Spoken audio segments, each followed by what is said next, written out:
Olá, gente, tudo bem? Sou aqui a pastora Glaucia e nós estamos para mais uma aula de teologia latino-americana. Agora nós estaremos gravando, falando na sexta aula, nós estamos analisando um documento do Vaticano, da Sagrada Congregação para a Doutrina da Fé sobre a teologia da libertação. Então eles fazem uma análise crítica, pontuando desde o início a história da teologia da libertação e o caminho que eles percorrem e também a posição da igreja diante desse caminho. Então, esse documento é bem interessante para a gente compreender como que a igreja acolheu ou não, ou com quais reservas, essa proposta da teologia da libertação. Nós estamos no ponto 7º desse documento, um documento longo, por isso a gente está fragmentando em várias aulas, porque vale a pena a gente conhecer e a gente ver os apontamentos destacados pelo Vaticano quanto à teologia da libertação, ok? Nós estamos no item 7 que fala sobre a análise marxista. Então nós já falamos inumeráveis vezes que a teologia da libertação tem como um alicerce a ideologia marxista, né? Então a igreja também faz a crítica acerca disso. Então eles pontuam no item 9, eles dizem assim: lembremos que o ateísmo e a negação da pessoa humana, de sua liberdade, de seus direitos, encontram-se no centro da concepção marxista. Então eles começam a destacar as incongruências que existem entre o marxismo e a teologia cristã católica. Então eles começam a colocar elementos que devem ser considerados, até porque muitos teólogos da teologia da libertação se fundamentam, na sua grande maioria, com autores também marxistas. Então a igreja já começa a destacar uma preocupação, uma incongruência, que o ateísmo e a negação da pessoa humana, a sua liberdade dos direitos, encontram-se no centro da concepção marxista. Esta contém, de fato, erros que ameaçam diretamente as verdades da fé sobre o destino eterno das pessoas. Então, há incompatibilidade entre o ateísmo e a fé cristã. E eles destacam nesse ponto essa questão. E continuam ainda mais, querer integrar na teologia uma análise cujos critérios de interpretação dependam desta concepção ateia, significa embrenhar-se em desastrosas contradições. O desconhecimento da natureza espiritual da pessoa, aliás, leva a subordiná-la totalmente à coletividade e, deste modo, a negar os princípios de uma vida social e política em conformidade com a dignidade humana. Então, olha, eles levantam pontos que, se a gente fosse pegar simplesmente os documentos ou as teologias da libertação ou as várias vertentes da teologia da libertação, a gente ia ver somente pelo ponto de vista daqueles que defendem essa teologia. Mas aqui nós estamos vendo uma análise crítica, destacando aquilo que é positivo, aquilo que é compatível com a fé cristã e aquilo que é incompatível do ponto de vista da Igreja Católica Romana, ok? Então eles já destacam aqui um ponto que é indiscutível: o ateísmo e a negação da pessoa humana estão no centro dessa concepção marxista, que é ateia e, portanto, despreza a natureza espiritual das pessoas, despreza essa possibilidade da contradição da tradição cristã. Então, segundo aqui o documento, é uma desastrosa contradição. Continua no ponto seguinte: o exame crítico dos métodos de análise tomadas de outras disciplinas impõe-se de maneira particular ao teólogo. É a luz da fé que fornece à teologia os seus princípios. No caso da teologia da libertação, não é a luz da fé, mas é a luz do marxismo, da ideologia marxista, que vai dar os princípios para o teólogo fazer a teologia da libertação, ou pelo menos não somente à luz da fé, né? Nós também não queremos generalizar. E ele continua dizendo: por isso a utilização por parte dos teólogos de elementos filosóficos ou das ciências humanas tem um valor instrumental e deve ser objeto de um discernimento crítico de natureza teológica. Em outras palavras, o critério final e decisivo da verdade não pode ser, em última análise, senão um critério teológico. É à luz da fé e daquilo que ela nos ensina sobre a verdade do homem e sobre o sentido último do seu destino que se deve julgar na validade ou do grau de validade daquilo que as outras disciplinas propõem. De resto, muitas vezes, há maneira de conjectura como sendo verdades sobre o homem, sobre a história e sobre o destino. Então, novamente, o documento puxa para uma crítica dessa lacuna que ficou na elaboração da teologia da libertação. Ele continua dizendo: aplicados à realidade econômica, social e política de hoje, certos esquemas de interpretação tomados de correntes do pensamento marxista pode apresentar à primeira vista alguma verossimilhança na medida em que a situação de alguns países oferece analogia com aquilo que Marx descreveu e interpretou em meados do século passado.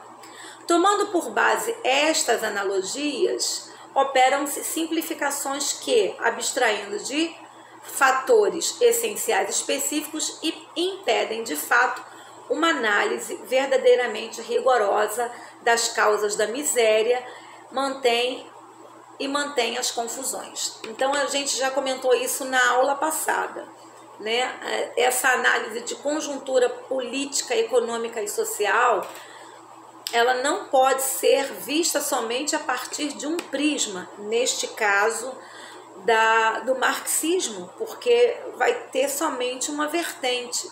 Seria necessário uma análise mais ampla, mais completa, para se compreender os dilemas, a miséria, a opressão, a ganância, enfim, uma série de elementos, a corrupção, né, que existe nessa situação da miséria mundial dos países em desenvolvimento, ou conhecidos como países do terceiro mundo.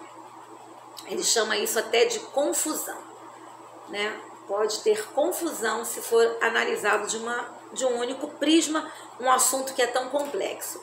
Então, eles também destacam que em certas regiões da América Latina, o monopólio de grande parte das riquezas de proprietários desprovidos de consciência social, a ausência ou a carência do Estado de Direito, as ditaduras militares que inculcam os direitos elementares do homem, ou melhor, retiram os direitos elementares do homem, o abuso do poder por parte de certos dirigentes, as manobras selvagens de certo capital estrangeiro, constituem outros tantos fatores que alimentam um violento sentimento de revolta junto àqueles que, deste modo, se consideram vítimas impotentes de um novo colonialismo de cunho tecnológico, financeiro, monetário ou econômico.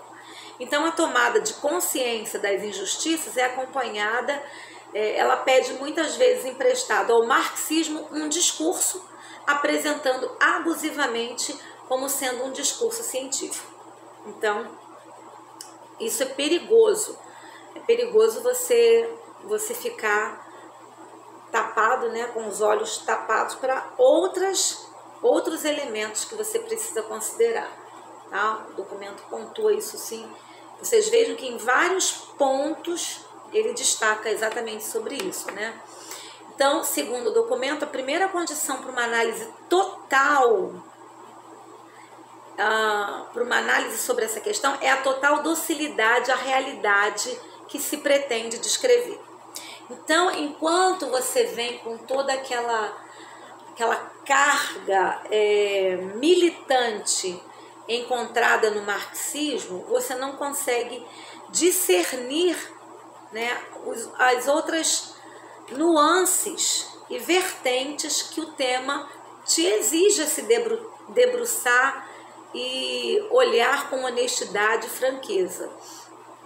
Então, se você não conseguir fazer essa análise, isento dessa revolta ou desse ativismo que se pretende descrever, você vai ter um resultado comprometido, corrompido por essa própria questão da visão que você está implementando, né?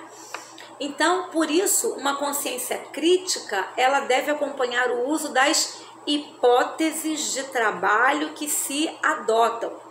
Então, isso é uma maneira científica de se fazer algum tipo de serviço. Você levanta as hipóteses que existem sobre aquilo e não somente uma bandeira, uma ideologia. É necessário saber que elas correspondem, ou seja, essas hipóteses de trabalho, elas correspondem a um ponto de vista particular, o que tem por consequência inevitável sublinhar unilateralmente certos aspectos do real, deixando outras às sombras, é o que a gente está já comentando aqui. Esta limitação que deveria deixar as ciências sociais é ignorada por aqueles que, à guisa de hipóteses reconhecidas como tais, recorrem a uma concepção totalizante, como é o pensamento de Marx.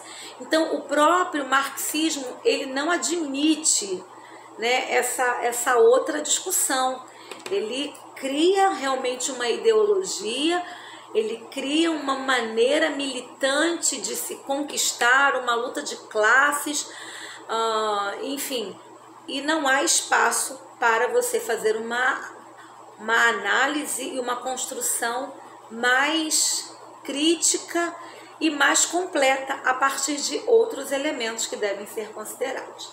Então, nesse ponto aqui se encerra a análise marxista dentro da teologia da libertação, ok? Depois desse ponto, que a gente só completou da aula anterior, eles fazem um outro subtítulo importante, que é a subversão do senso da verdade e da violência. Olha que coisa interessante. Esta concepção totalizante, que é característica do marxismo, impõe assim uma lógica e leva as teologias da libertação, entre aspas, a aceitar um conjunto de posições incompatíveis com a visão cristã do homem. Então, quando eles pegam todo o pacote do marxismo, eles acabam se tornando alguns pontos totalmente incompatíveis. Por causa disso, o núcleo ideológico tomado do marxismo, que serve como ponto de referência, exerce a função de princípio determinante. Então, isso aqui tinha que estar grifado mesmo, está no texto e tem que estar mesmo. Como princípio. Então, qual é o princípio determinante das teologias da libertação? Quais são?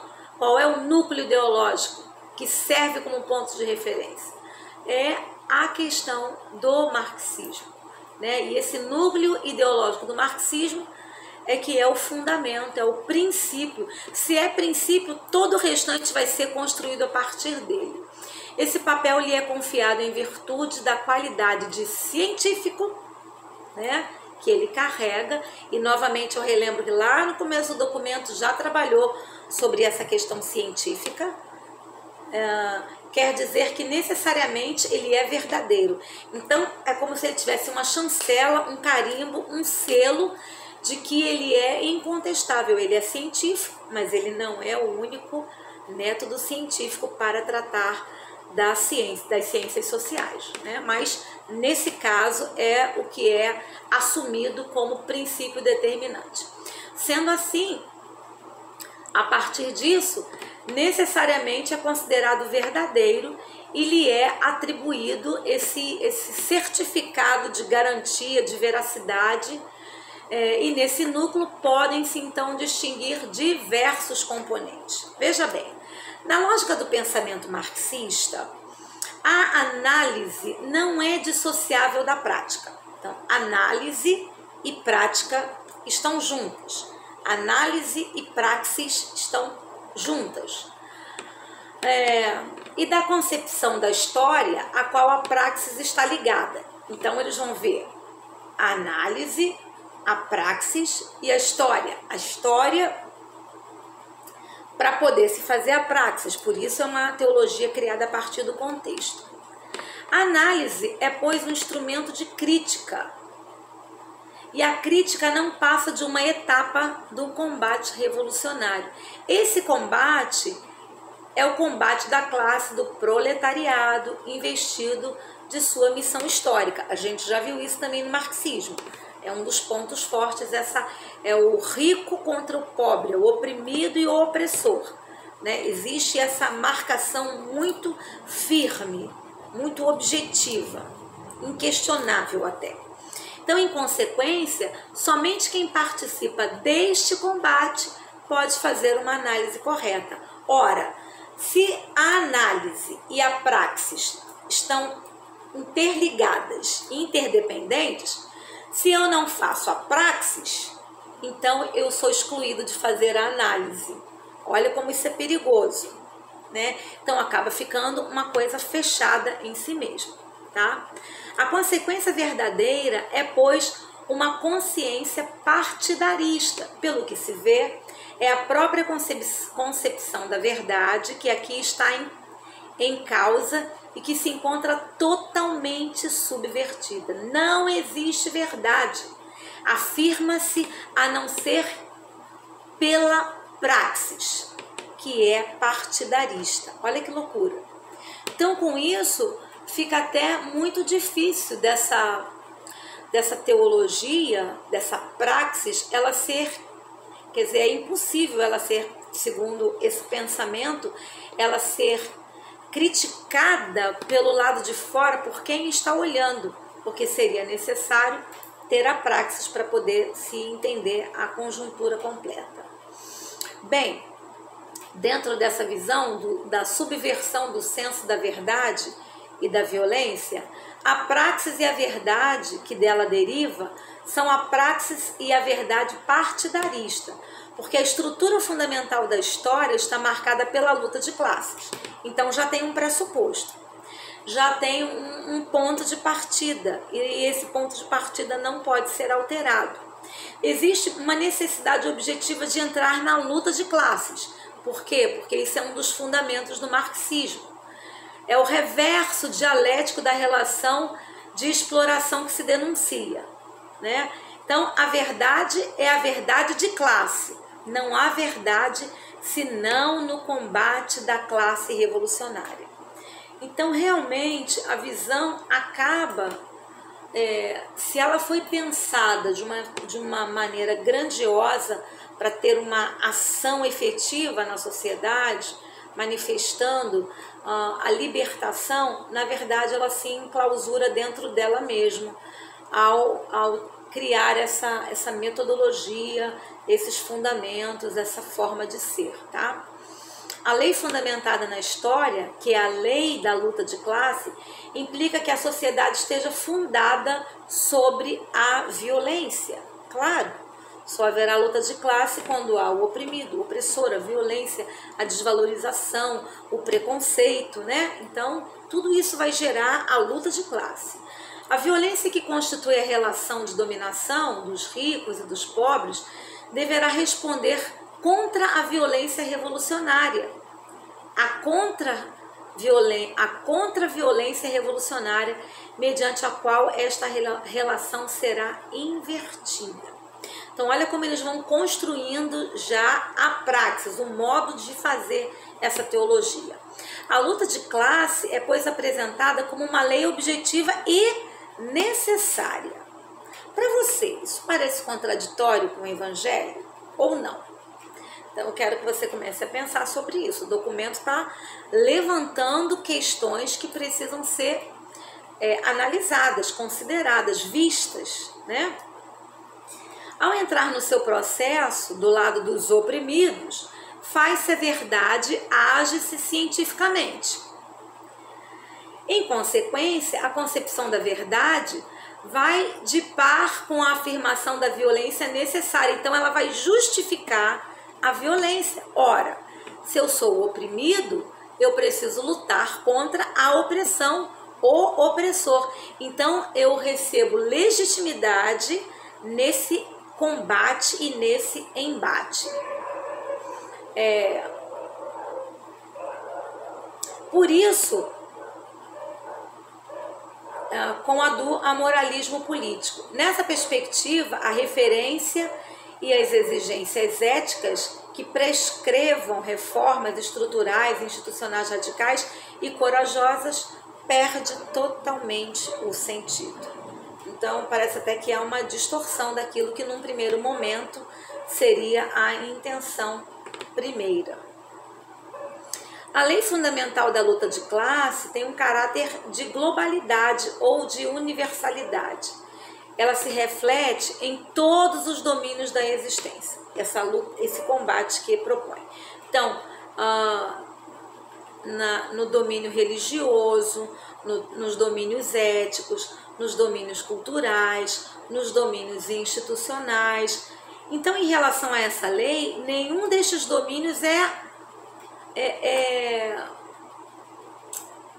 considerado, né, como legítimo, como necessário, como bom. Ao contrário, em cada uma dessa lei constitui os elementos determinantes. Se há o combate de classe, haverá sempre resistência contra qualquer tipo de domínio, em qualquer esfera que seja, tá? Então, é uma coisa bem complexa mesmo, gente. Outra coisa, quando se assumem estas teses de origem marxista, é em particular a própria natureza da ética que radicalmente é questionada. De fato, o caráter transcendente da distinção entre o bem e o mal, princípio da moralidade, encontra-se implicitamente negado na ótica da luta de classe. Então, já não são mais os princípios da moralidade, e eu diria até teológicos, que vão estar sendo vivenciados nessa praxis, porque com a afirmação da luta de classe nessas várias esferas, religiosa, cultural, institucional, enfim, existencial, né? Se há esse combate, a moral fica totalmente abalada, fica negada, fica derrubada. Esses princípios da moralidade ficam desnecessários, descartáveis, né? Depois tem mais um ponto aqui que eles trabalham, que é a tradução teológica deste núcleo ideológico. Então, como é que eles vão... Vocês lembram que primeiro eles viram o contexto, a praxis, eles se apropriaram do marxismo como fundamento para criar essa teologia ou essas teologias da libertação. Eu falei para vocês que eles têm vários tentáculos, várias facetas de ação, né? Então, como é que eles vão traduzir essa teologia deste núcleo ideológico? Como que eles vão pegar um núcleo ideológico marxista e traduzir isso em teologia? Como será que eles fizeram isso? Como será que se deu? Então vamos ver aqui como é que o documento vai apontar isso para nós. Então, primeiro eles começam dizendo que essas posições expostas aqui nesse documento encontra-se às vezes enunciada com os seus termos e escritos como teólogos da libertação. Em outros, eles se deduzem logicamente das premissas colocadas. Em outros ainda, elas são pressupostas em certas práticas litúrgicas, como por exemplo a Eucaristia, transformada em celebração do povo em luta. Então vocês vejam que eles começam a tentar traduzir é uma teologia prática, certo? Então eles querem traduzir essa ideologia de forma prática dentro da teologia e da prática no caso da igreja. Então, a Eucaristia, eles começam a transformar em celebração do povo em luta. Vejam como já vai entrando o viés marxista dentro da própria celebração cultica, ok? Embora quem participa dessas práticas não esteja plenamente consciente disso, então o fiel que está lá sentado participando da Eucaristia, ele não tem conhecimento de toda essa complexidade e de toda essa análise que nós estamos podendo ver aqui no nosso curso. Então ele simplesmente participa e está achando um termo utilizado para contextualizar, simplesmente contextualizar a realidade atual. Então, o documento diz: estamos diante de um verdadeiro sistema, mesmo quando alguns hesitam em seguir a sua lógica até o fim. Como tal, esse sistema é olha só, gente, muito forte que eles escrevem. Esse sistema é uma perversão da mensagem cristã, como esta foi confiada a Deus e à Igreja. Essa mensagem se encontra posta em xeque, na sua globalidade, pelas teologias da libertação. Então aqui, nesse posicionamento desse documento da Sagrada Congregação para a Doutrina da Fé, que é um documento oficial do Vaticano, eles, assim, teceram ao longo do documento várias nuances dessa teologia da libertação, mas nesse item, vocês vejam como eles são bem didáticos para apresentar, eles vão subdividindo toda a problemática da teologia da libertação, eles são muito didáticos para apresentar isso. E agora, nesse item, quando eles querem revelar como que essa teologia se traduz, como que esse núcleo ideológico se traduz na teologia, eles vão então apertando e dizendo daquilo que está extrapolando de fato o modo da igreja ser, o modo da igreja católica romana. Então eles dizem, não é o fato das estratificações sociais com as conexas desigualdades e injustiça, é a teoria da luta de classe como uma lei estrutural fundamental da história que é recebida por essas teologias da libertação na qualidade de princípio. Então aqui a gente já pode ver que aqui é um grande nó, aqui é um grande ponto nevrálgico, aqui é o lugar onde realmente a gente percebe a dificuldade, né, o ponto que extrapolou. Quando eles colocam a ideologia como sendo um princípio, tudo que se constrói a partir do princípio. Já diz princípio. Então a conclusão a que se chega é que a luta de classe, entendida desse modo, divide a própria igreja. E em função dela se devem julgar as realidades eclesiais. Olha, começa a bater essa ideologia, até porque também é uma ideologia cheia de ateísmo, começa a bater e questionar, inclusive, a hierarquia da igreja, o poder da igreja, né? Logo se questionam toda a força de poder, né? Então pretende-se ainda que afirmar que o amor, na sua universalidade, é um meio capaz de vencer aquilo que constitui a lei estrutural primária da sociedade capitalista. Seria manter de má fé uma ilusão falaz, né? Então, essa ideologia, segundo a análise do documento, divide a própria igreja, que deveria julgar, né, toda essa complexidade a partir de outros elementos e não somente deste, ok? Dentro dessa concepção, a luta de classe é o motor da história. Então, vocês já repararam também que a luta de classe é um ponto muito fundamental dentro da teologia da libertação, porque é um ponto fundamental dentro do marxismo. A história torna-se, assim, uma noção central. Se afirma que Deus se fez na história e se acrescenta que não existe senão uma única história, na qual já não é preciso distinguir entre a história da salvação e a história profana. Olha como é que vai ficando complicada essa situação. Olha como vai ficando complicado. Manter a distinção seria cair no dualismo. Semelhantes afirmações refletem um imaneitismo. Então, tende-se deste modo a identificar o reino de Deus e o seu advento como um movimento de libertação humana e fazer da mesma história o sujeito de seu próprio desenvolvimento como processo de autorredenção. Como processo de autorredenção do homem por meio de lutas de classe. Então, o plano da salvação já não é mais a tônica da igreja cristã. Ora, como pode o Cristo não ser o centro da igreja cristã?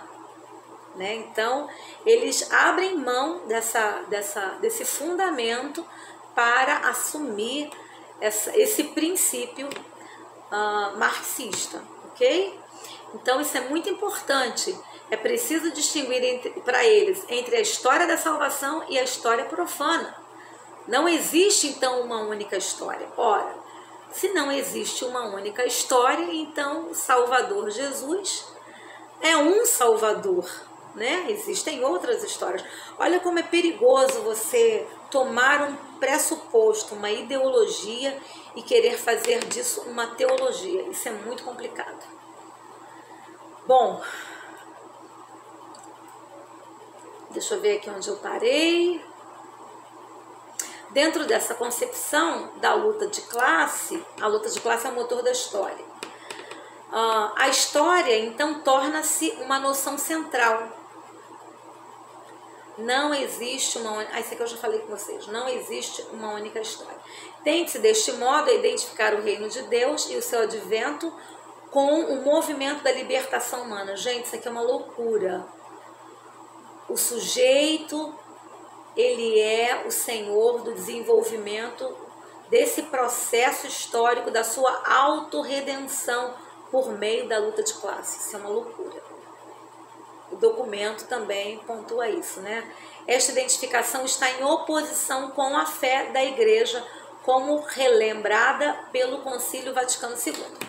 Quando eles destacam onde que a Igreja está fundamentada e essa perigosa contradição com o fundamento da Igreja, eles inclusive, né, fazem assim, olha, eu quero lembrar que no Concílio Vaticano II, a nossa doutrina, os nossos valores e os nossos fundamentos estão muito bem declarados.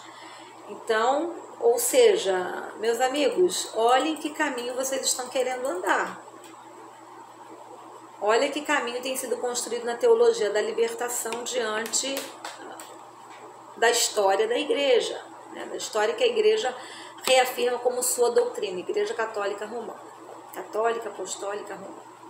Então, nesta linha, alguns chegam até o extremo de identificar o próprio Deus com a história e definir a fé como fidelidade à história.